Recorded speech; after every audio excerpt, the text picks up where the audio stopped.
And the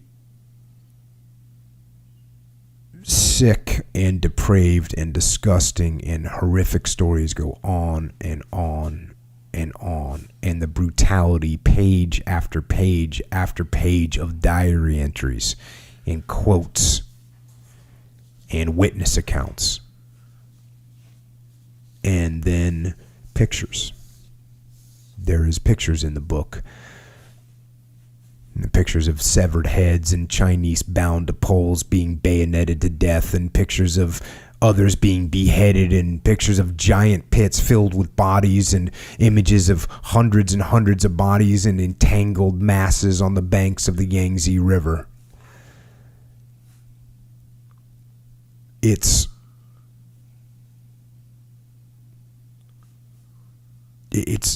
too much for the mind to comprehend. It really is. It's almost too much to understand.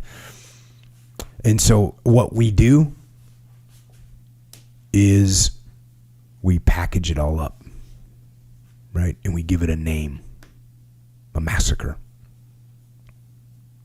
or an atrocity.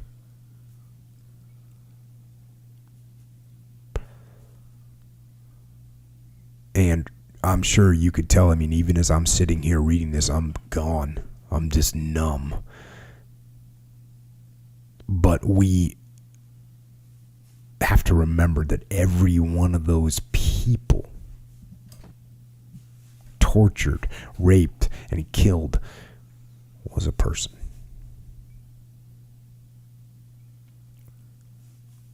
A person like your brother, or like your sister, or like your mom, or like your dad. Or a person like your son or your daughter. A person like you.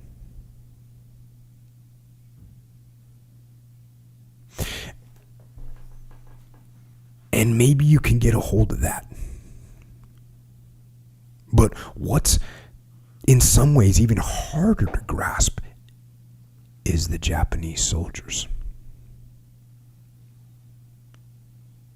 That they were people. And yes, they were certainly monsters, vile and despicable and completely devoid of feelings, but even so, even though they were monsters, they were human monsters. And they too had mothers and fathers and sons and daughters, and yet they did this.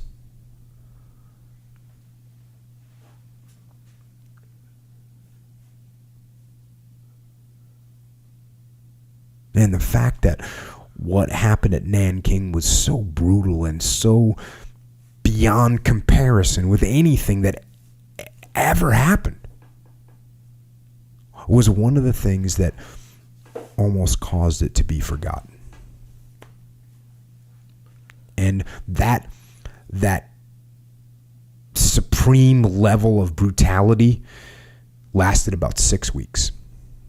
And eventually that morphed into an occupation of Nanking by the Japanese, and they ruled with an iron fist, of course, and they stole and they plundered and they abused locals, and they continued to rape, which they actually institutionalized and eventually became, you've heard the term, comfort women.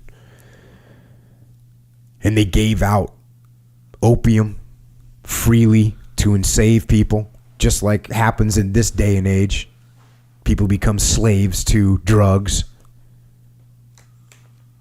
And it stayed in that occupied state for about 8 years until finally, almost as quickly as it began, it ended. I'm going back to the book. The end of Nanking's ordeal came at last in the summer of 1945. On August 6th, 1945, the United States dropped an untested uranium bomb on Hiroshima, Japan's 8th largest city, killing 100,000 of its 245,000 people on the first day. When a Japanese surrender was not forthcoming, the Americans dropped on August 9th a second plutonium-type bomb on the Japanese city of Nagasaki. Less than a week later, on August 14th, the Japanese made the final decision to surrender. The Japanese remained in the former capital of China until the day of the surrender, then quickly left the city. Eyewitnesses reported that Japanese soldiers could be seen drinking heavily or weeping in the streets. Some heard rumors of unarmed Japanese men being forced to kneel by the side of the road to be beaten by local residents. Retaliation against the Japanese garrison appears to have been limited, however, because many residents hid at home during this chaotic time, too fearful to even celebrate the news of a Japanese defeat. The evacuation was swift, and there was no mass persecution or imprisonment of Japanese soldiers. One Nanking resident recalls that she stayed in her house for weeks after the Japanese surrendered, and when she reemerged, they were gone. And so it was over. And there were some level of war crime trials, and there were some executions, mainly of the highest profile officers. Prince Asaka, who had given that order to kill all captives, he avoided prosecution. The scale of the massacre was downplayed. And the reason that there's a bunch of reasons of why the scale of the Rape of Nanking got downplayed. One of them being that the now Chinese communist state was actually trying to build relationships with post-war Japan.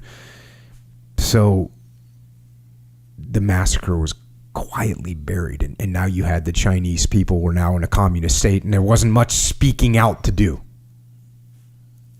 And the Japanese downplayed the horrors as saying it was just another incident of war. And some Japanese officials were quoted as saying it's a story made up by the Chinese. It's tarnished the image of Japan, but it was a lie. And they said things like, I think the Nanking massacre is a lie. The women that were raped were labeled as comfort women and licensed prostitutes. And many Japanese officials say that what happened in Nanking was just a part of war. And there's a really clear example of downplaying not only the Rape of Nanking, but of the war in general. And they put some of this in the book.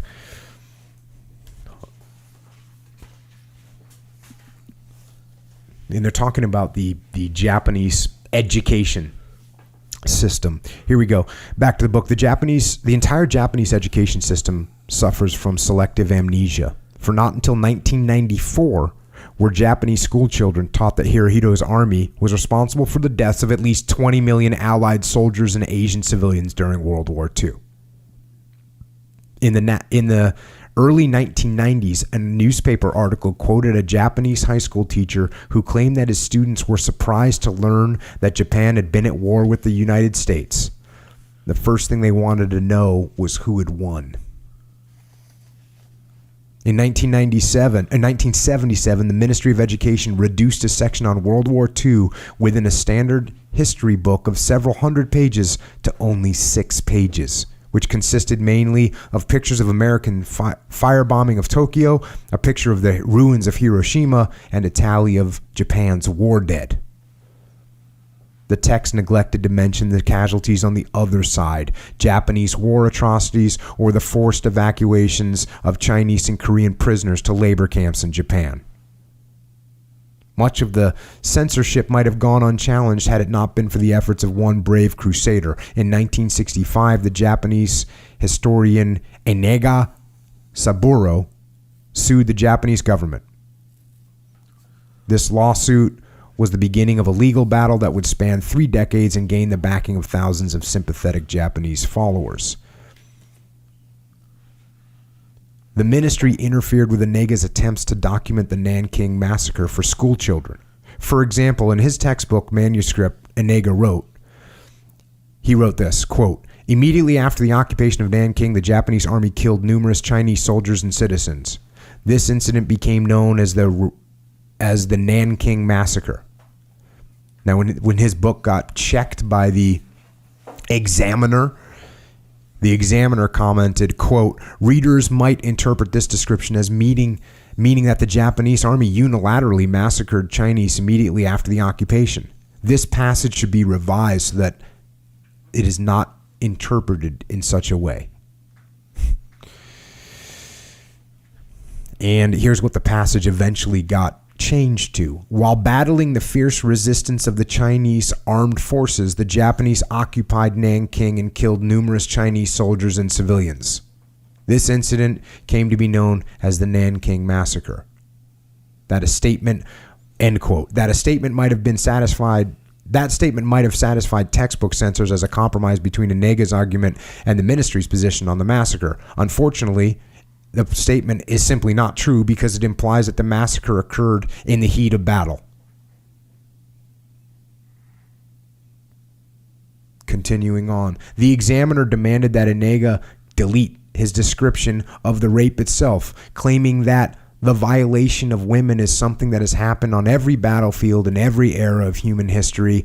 This is not an issue that needs to be taken up with respect to the Japanese army in particular. Even the word aggression was deemed taboo. Aggression, the censors wrote, is a term that contains negative ethical connotations. And that spirit that you can see very clearly, that spirit of denial, it carried on, which is why when this book came out, this book, The Rape of Nanking, when it came out, there were still Japanese nationalists that were staunchly against it.